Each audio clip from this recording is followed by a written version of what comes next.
تو سیدھا سیدھا صدقہ جاریہ ہے، ٹینک بنے گا، نمازی وضو کریں گے، ثواب آپ کے کھاتے میں۔ اصل میں یہ چیزیں ہم دنیا میں دیکھ نہیں رہے ہیں نا، اللہ نے یؤمنون بالغیب، غیب کے پردوں میں چھپا دی ہیں ساری چیزیں، تبھی جس کا آخرت پر ایمان ہوتا ہے وہ کرتا ہے، جس کا ایمان نہیں ہوتا۔ اب دیکھو کوئی ایسا بزنس ہو جس میں آپ کو یقین ہو کہ 1,00,000 روپے دوں گا تو اگلے مہینے پروفٹ 2,00,000 ہوگا، تو ہر آدمی نوٹوں کی گڈیاں لے کے قرضے لے کے آگے کھڑا ہوا ہوگا، چوری کر کے لا کے دے رہا ہوگا کہ یار میں اس سے بعد میں معافی مانگ لوں گا۔ تو غیب کے پردوں میں اللہ نے جو چیز ڈال دی ہے تو وہ غیب نہیں۔ حضرت عثمان رضی اللہ تعالیٰ عنہ نے کنویں خرید کے وقف کیے، کتنا آج تک وہ وقف کنویں موجود ہیں، آج تک حضرت عمر کا وہ وقف باغ مدینہ میں موجود ہے، حضرت عمر نے باغ خرید کے اللہ کے نام پہ وقف کر دیا، آج بھی وہ مدینہ میں موجود ہے۔ دیکھو کتنی بڑی تجارت، وہ سب ثواب کس کو مل رہا ہے؟ حضرت عمر۔ نبی نے فرمایا جس نے ایک درخت لگایا اور مر گیا، جب تک اس درخت سے انسان تو دور کی بات چرند پرند بھی کھائیں گے نا، اللہ کی مخلوق کو فائدہ ہو رہا ہے نا، پرندوں کو بھی، آپ نے فرمایا اللہ اس کے اجر کو بھی ضائع نہیں کرے گا، کیونکہ اللہ بخیل نہیں ہے، اللہ کیا ہے؟ قدردان ہے، وہ تو تھوڑے کا بہت زیادہ دیتا ہے، تو وہ نوٹ کر رہا ہے سب چیزیں، تو اس لیے اس میں بڑھ چڑھ کر حصہ لیں۔ یہ دینے کس کو ہیں؟ پیچھے بیٹھے ہوئے ہیں، مسجد کی رسید، مسجد الفلاحیہ لکھی ہوگی تو وہ رسید لازمی لیں، سمجھتے ہیں؟ کافی ہو گیا۔ اچھا بھائی، یہ پرچی کسی نے بھیجی ہے، وہ ہندو تھے، انہوں نے اسلام قبول کیا ہے، کہہ رہے ہیں آپ کے بیانات بھی سنتا ہوں، مولانا طارق جمیل صاحب کے بیان سن کر ان سے متاثر ہو کر اسلام قبول کیا ہے۔ تو یہ چونکہ بہت سارے غیر مسلموں کا مسئلہ ہے جو انہوں نے پوچھا ہے کہ اگر گھر میں کہتے ہیں میں شو کر دوں گا تو بڑے مسائل کھڑے ہو جائیں گے، گھر والوں کو بہت تکلیف ہوگی، خاندان میں مسائل ہیں، تو میں اپنے اسلام کو کیا چھپا سکتا ہوں؟ دیکھیں اس خوف سے چھپانا کہ گھر والوں کو پتہ چل گیا تو ان کو درد ہوگا، تکلیف ہوگی، یہ تو کوئی شرعی عذر نہیں ہے۔ جب میں نے دوسری شادی کی تھی میرے سارے خاندان کو بہت تکلیف ہوئی تھی، سب کو ہوتی ہے، تو اب آپ پہلی شادی کریں تو بھی تکلیف ہوتی ہے آج کل، آپ اگر پہلی ٹائم پہ کر لینا تو سب کو تکلیف ہوتی ہے، ابھی کوئی عمر تھی تمہاری شادی کرنے کی؟ لوگ اس طرح بات کر رہے ہو، اگر آپ نے اسلام قبول کیا ہے آپ بتائیں گے تو گھر والوں کو تکلیف ہوگی اس سے، تو یہ کوئی شرعی عذر نہیں ہے، ان کا تکلیف ہونا غلط ہے، بھائی کیوں ہو رہی ہے؟ لیکن اگر آپ کو یہ خطرہ ہے کہ اس تکلیف کی وجہ سے وہ آپ کو ٹارچر کریں گے، ماریں گے، قتل کر سکتے ہیں، یا بہت زیادہ ماریں گے، پیٹیں گے، بہت زیادہ آپ پہ ذہنی دباؤ آپ کو دیں گے، تو پھر ایسی صورت میں شریعت نے اجازت دی ہے کہ آپ اپنا اسلام چھپا سکتے ہیں۔ الا من اکرہ وقلبہ مطمئن بالایمان، قرآن کی آیت ہے کہ جس کو زبردستی مجبور کیا جائے کفر پر، تو دل میں اگر وہ ایمان لے آتا ہے تو ایسی شدید مجبوری میں زبان سے وہ اپنے ایمان کو چھپا سکتا ہے۔ یہ بہت سارے غیر مسلموں کے ساتھ مسئلہ ہے آج کل، میں نے بتایا تھا کچھ دن پہلے بھی کچھ ہندو آئے تھے نا، ہندو فیملی آئی تھی مسلمان، ان کے ساتھ بھی یہی مسئلہ، جو بھی ایک بچہ مسلمان، وہ بچہ تو نہیں، یعنی 18 20 22 سال اس کی عمر ہوگی، وہ بھی اس کے ساتھ بھی یہ ٹینشن کہ اس کو مار رہے ہیں، پیٹ رہے ہیں گھر والے۔ تو ہندوؤں میں یہ شاید زیادہ ہوتا ہے، عیسائیوں میں میرا خیال ہے اتنا نہیں ہوتا، عیسائیوں میں بھی بہت مسلمان ہوتے ہیں، جو میرے ہاتھ میں کبھی کوئی مسلمان ہوا ہے تو ان کے گھر کی طرف سے کوئی عام طور پر کوئی ٹینشن نہیں ہوتی، تھوڑا براڈ مائنڈڈ ہوتے ہیں لگتا ہے کرسچن لوگ۔ تو اب مسئلہ یہ ہے کہ ایسی مجبوری میں آپ اپنا ایمان چھپا سکتے ہیں، روزہ رکھ لیں، آپ روزے میں کہیں سفر پہ چلے جائیں، یہ کچھ ایسا تدبیر اختیار کر لیں، نماز بہرحال ہر صورت میں پڑھنی پڑے گی، چھپ کے پڑھ لیں، جیسے تیسے بہت سارے مواقع انسان کو چھپ کے پڑھنے کے ملتے ہیں نماز، تو اس طرح سے کچھ کر لیں گزارا۔ دعا کرتا ہوں اللہ آپ کو استقامت نصیب کرے۔ اور یہ کہتے ہیں وہ بڑے خوش قسمت لوگ ہیں جو مسلم گھرانے میں پیدا ہوئے ہیں، واقعی وہ بڑے خوش قسمت ہیں، ہمیں چونکہ قدر نہیں ہے، ہمارے ہاں تو نیکی نہ کرنا مشکل ہے، ہمیں تو اللہ نے نیکی پہ مجبور کر دیا ہے، تو جو روزہ کھائے گا وہ پٹے گا، صحیح ہے نا، رکھنا آسان ہے، کھانا مشکل ہو گیا ہے، تو یہ اللہ کی نعمت ہے کہ ہم جیسے نالائقوں کے لیے اللہ نے آسان کر دیا۔ قربانی تو ان غیر مسلموں کی ہوتی ہے جو قربانی دے کر آتے ہیں، پورا خاندان بائیکاٹ کرتا ہے اور پھر بھی وہ اپنے دین اور مذہب پہ قائم رہتے ہیں، تو قدر کرنی چاہیے۔ مفتی صاحب، ہم نے ایک ہی میت کا جنازہ پڑھا اور دوسرے مقام پر اسی میت کا جنازہ ہم خود پڑھا سکتے ہیں، یعنی امامت کر سکتے ہیں؟ تفصیل سے بتائیں۔ ایک شخص ایک ہی میت کا جنازہ کئی دفعہ پڑھ سکتا ہے، ایک شخص ایک میت کا جنازہ بھی ایک دفعہ پڑھے گا اور میت کا جنازہ بھی ایک ہی دفعہ ہوگا، 2 دفعہ جائز نہیں ہے۔ جنازہ عبادت ہے، عبادتیں توقیفی ہوتی ہیں. توقیفی کا مطلب جیسے نبی سے منقول ہے ایسے ہی کرنا پڑے گا. ہمارے نبی سے کبھی کسی کے 2 دفعہ جنازہ منقول نہیں ہے. سمجھتے ہیں؟ تو اس لیے یہ جو آج کل میتوں کے ڈبل جنازے ہو رہے ہیں ایک شہر میں اور ایک اپنے گاؤں میں، یہ غلط طریقہ ہے، ناجائز ہے، اس کو چھوڑ دینا چاہیے. ایک صورت میں 2 دفعہ جنازے کی اجازت ہے کہ میت کا جو والی وارث تھا اس کی پرمیشن کے بغیر کسی نے پڑھا دیا. جیسے میت کا بیٹا ہے، وہ کہہ رہا ہے ٹھہرو میں آ رہا ہوں، اور آپ نے پڑھا دیا، پھر اس کو یہ رائٹ ہے کہ وہ جنازہ ریپیٹ کروا سکتا ہے. لیکن اگر اس نے پرمیشن دے دی ہے، اس کو پتا ہے کہ شہر میں جنازہ ہو رہا ہے، اب وہ بھی دوبارہ نہیں پڑھا سکتا. تو اس رسم کو ختم کرنا چاہیے، یہ ٹھیک نہیں ہے.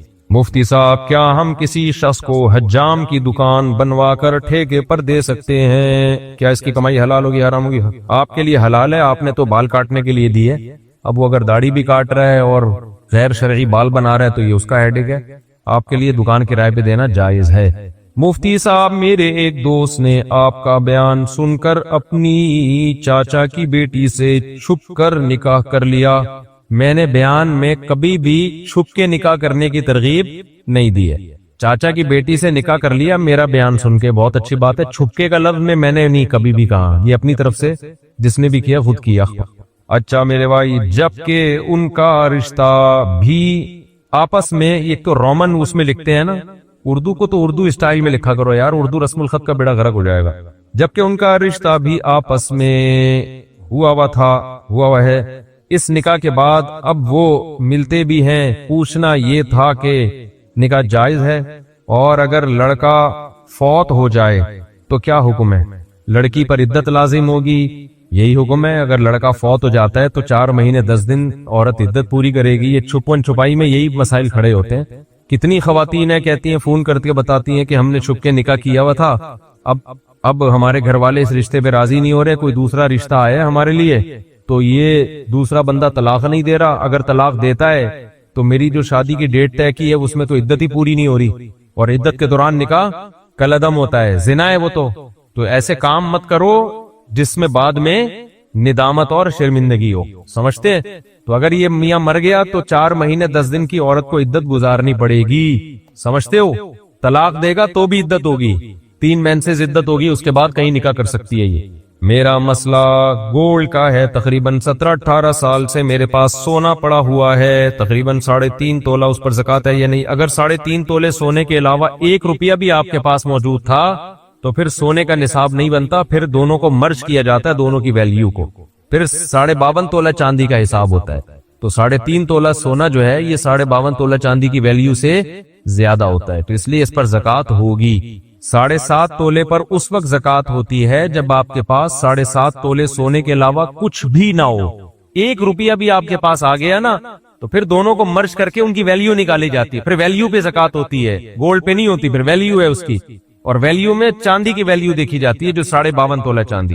تقریباً ہر مہینے 1000 یا 1500 روپے شوہر دیتا ہے جو ضروری چیزیں لینے میں پہلے سے ختم. بھائی آپ پر یہ لازم ہے کہ آپ ہر مہینے اپنی جیب خرچی سے تھوڑے تھوڑے پیسے بچا کے رکھیں اور پھر اس میں زکوٰۃ ادا کریں. آپ عورت پر لازم ہے اپنے گولڈ کی زکوٰۃ دے. وہ خواتین کہتی ہیں ہم کہاں سے دیں، نہیں ہوتا تو گولڈ بیچ کے دیں. سمجھ رہے؟ اب پھر خواتین کو یہ ہوتا ہے کہ ہاں زکوٰۃ اتنے پیسے ہمارے اس میں نکل جائیں گے. تو زکوٰۃ میں تو پیسے ہی نکلتے ہیں بھائی، ایسا تو نہیں ہوتا نا کہ آپ پیسے بھی نہ دیں اور زکوٰۃ بھی ادا ہو جائے. تو سونا جب رکھا ہوا ہے تو اس کا یہ اللہ کی طرف سے حکم ہے. ورنہ تو لوگ غیر مسلم کیا کرتے ہیں، اتنے گولڈ بعض مالداروں نے جمع. چائنا میں ملیشیا میں نے چائنیز کا قبرستان دکھایا تھا. ملیشیا میں نے ایک ولاگ بنایا. چائنا کے جو کروڑ پتی لوگ ہیں نا وہ اس قبرستان میں دفن ہوتے ہیں. ابھی بھی یوٹیوب پہ پڑا ہوگا. وہ اتنی دولت کے انبار لے کے دنیا سے جب جا رہے ہوتے ہیں نا تو رو رہے ہوتے ہیں کہ یار کروڑوں روپے ہمارے ہیں اور ہم مر رہے ہیں، کیونکہ پیسہ ہمیشہ جمع کرنے میں لگایا ہوتا ہے، خرچ کرنے کی توفیق ملی نہیں ہوتی. پھر وہ کیا کرتے ہیں، اس قبرستان میں کروڑوں روپے کی قبر خریدتے ہیں. وہ قبرستان غریب آدمی کے لیے نہیں ہے، کروڑوں روپے کی قبریں ہوتی ہیں. ان قبروں میں ان کے ساتھ ان کا پیسہ دفن ہوتا ہے. یہ میں نے پورا ولاگ بنا کے ڈالا تھا کہ دیکھ لو عبرت کی آنکھیں، کہ اگر دنیا میں پیسے سے اس گولڈ سے محبت ختم نہیں کی نا تو یہ مرتے ہوئے ختم، ابھی جو پورا بیان یہی چل رہا تھا نا، یہ پھر مرتے ہوئے ختم نہیں ہوتی، پھر مرتے ہوئے دل چاہتا ہے قبر میں لے جاؤں میں کسی طرح، تو اب بحریہ ٹاؤن کا پلاٹ تو قبر میں لے جا نہیں سکتا، تو وہ کہتا ہے بیچ کے پیسہ لے جاؤں میں۔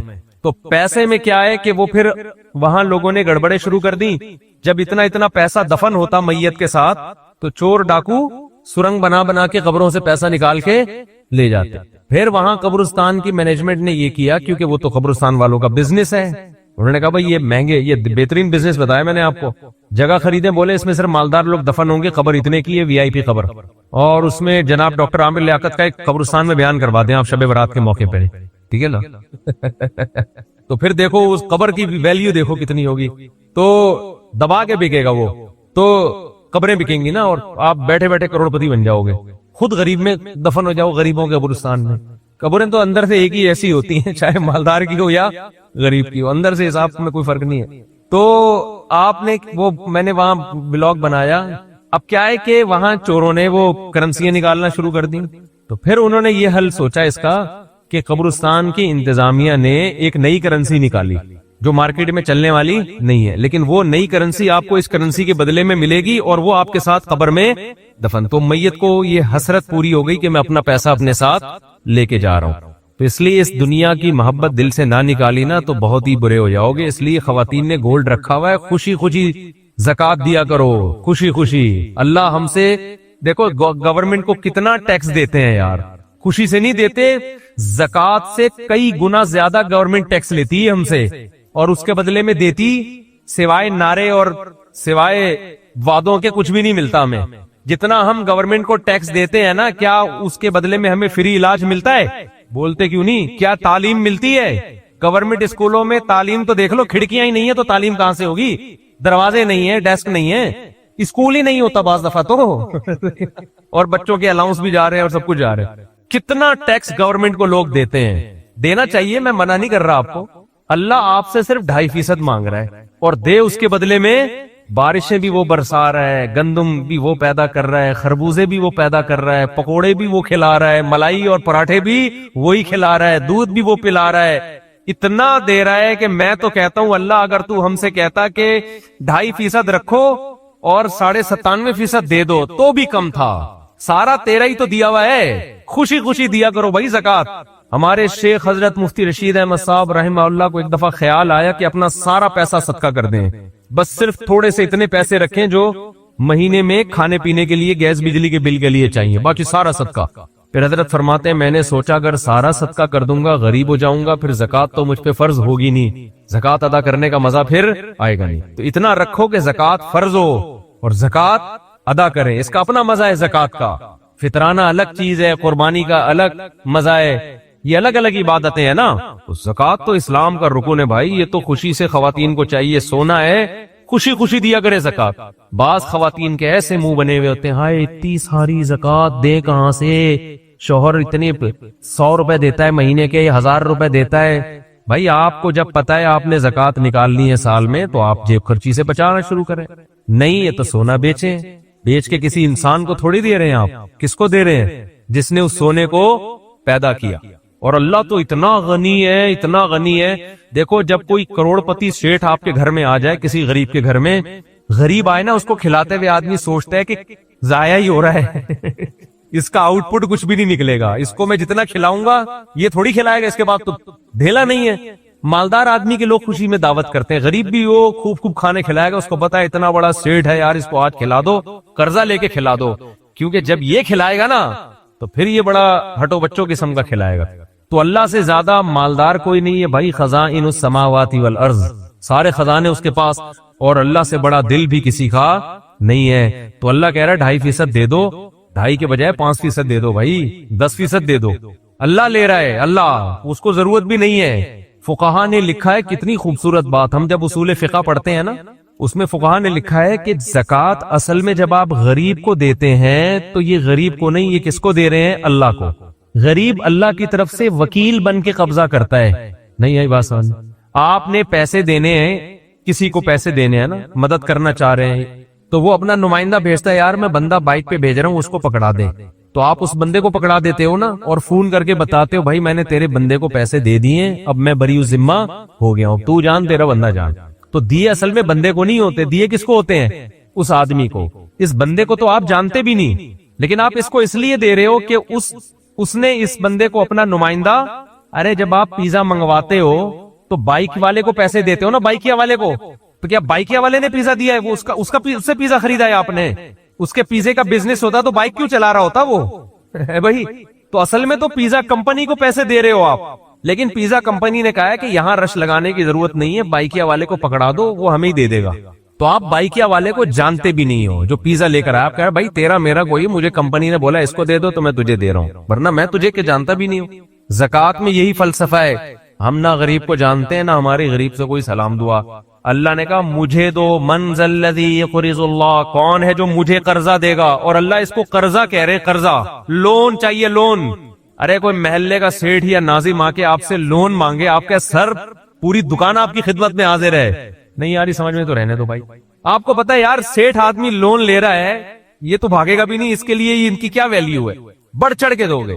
بعض دفعہ سیٹھ گھر میں بٹوا بھول کے آ جاتا ہے. پیٹرول پمپ پہ کوئی آدمی گیا لینڈ کروزر لے کے پیٹرول ڈلوا رہا ہے، رکشے والا جائے گا نا، رکشے والا، پیٹرول پمپ والا فری میں نہیں دے گا اس کو پتا ہے اگر فری میں ڈال دیا نا یہ واپس پیسے کبھی بھی نہیں دے گا، یہ بھاگ جائے گا.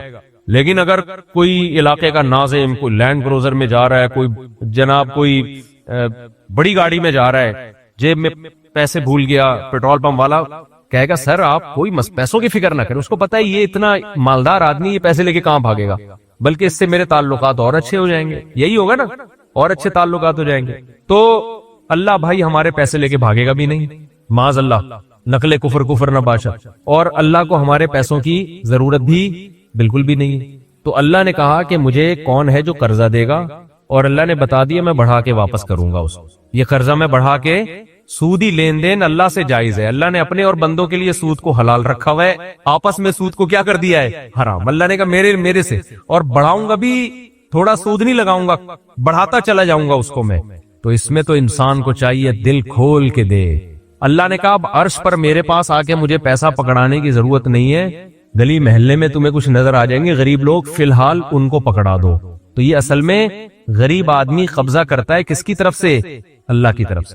تبھی تو قرآن کہتا ہے کہ ہمارے نیک بندے جب غریبوں کو کھلاتے ہیں تو ان سے کہتے ہیں لا نرید منکم جزاء ولا شکورا، ہمیں تم سے شکریہ نہیں چاہیے کیونکہ ہم تمہیں نہیں کھلا رہے. اصل میں تو ہم کس کو دے رہے ہیں؟ اللہ کو دے رہے ہیں. ہمارا اللہ کا لیں گے، تم تو درمیان میں جو ہے نا ایک وکیل بن کے آ گئے ہو، تم تو وکیل بن کے آ گئے ہو. پیزا والے کو آپ نے پیسے پکڑا دیے، بائکیا والے کو. اب آپ کہہ رہے ہیں پیزا ایسا تھا ویسا. وہ کہہ رہا ہے مجھے کیا پتا کیسا تھا، بھائی تو کمپنی میں جا کے کمپلین کر، میں نے تو ان کا پیزا تم تک پہنچایا ہے، تمہارے پیسے وہاں تک پہنچائے. تو غریب بھی یہی کہے گا. اہل ایمان جب غریب کو کھلاتے ہیں کہتے ہیں ہمارا تمہارا کیا، ہم تو اللہ کے لیے تمہیں کھلا رہے ہیں. بھائی اللہ آخرت کی سختی ہم سے دور کرے گا.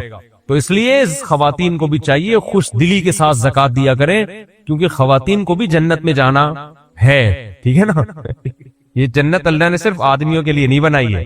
اور حدیث میں آتا ہے اتقوا النار ولو بشق تمرہ، عورتوں کو خاص اللہ نے خطاب کیا کہ جہنم کی آگ سے بچو اگرچہ آدھی کھجور صدقہ کر کے. تو صدقہ کیا کرے، کچھ نہیں ہے تو آدھی کھجور صدقہ کر دیا کریں. تو خوش دلی کے ساتھ زکات دیا کرو بھائی، ورنہ وہی ہو جائے گا اتنا جمع کر کے پھر ایک دن دل چاہے گا کہ یار یہ سارا مال لے کے میں قبر میں کس طرح سے اتر جاؤں. خرچ کرو.